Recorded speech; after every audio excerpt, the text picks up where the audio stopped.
Here's the Philco-Ford AM FM 8-track player from the 1978 Mercury Grand Marquis. I'm going to replace all the electrolytic capacitors in here, and this thing is really complicated. I took apart some Philco-Ford AM radios that are just about the exact same size, and they're a lot less complex. In order to fit all this stuff into the standard Philco-Ford chassis size, they really had to cram it in. This is the bottom layer here, and I think these components relate to the 8-track player. And then the 8-track motor goes right there. Here's the motor speed control circuit board. This looks like the power output module and FM stereo decoder, and it fits up on top and plugs into the tuner module here. The tuner module looks a lot like I've seen on the Philco-Ford AM radios.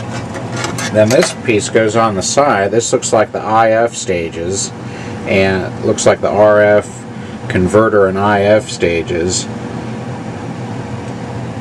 Or maybe just, well, let's see, it's kind of hard to tell. But this hooks up then to the tuner, and then this plugs in right into the back of the tuner. Here's the bottom cover, and then I'm going to try and find some new 8-track belts. The 8-track player was working, but the belts look kind of loose. See if I can find any ID data on this here. It may be on one of these side panels here. Aeroneutronic Ford.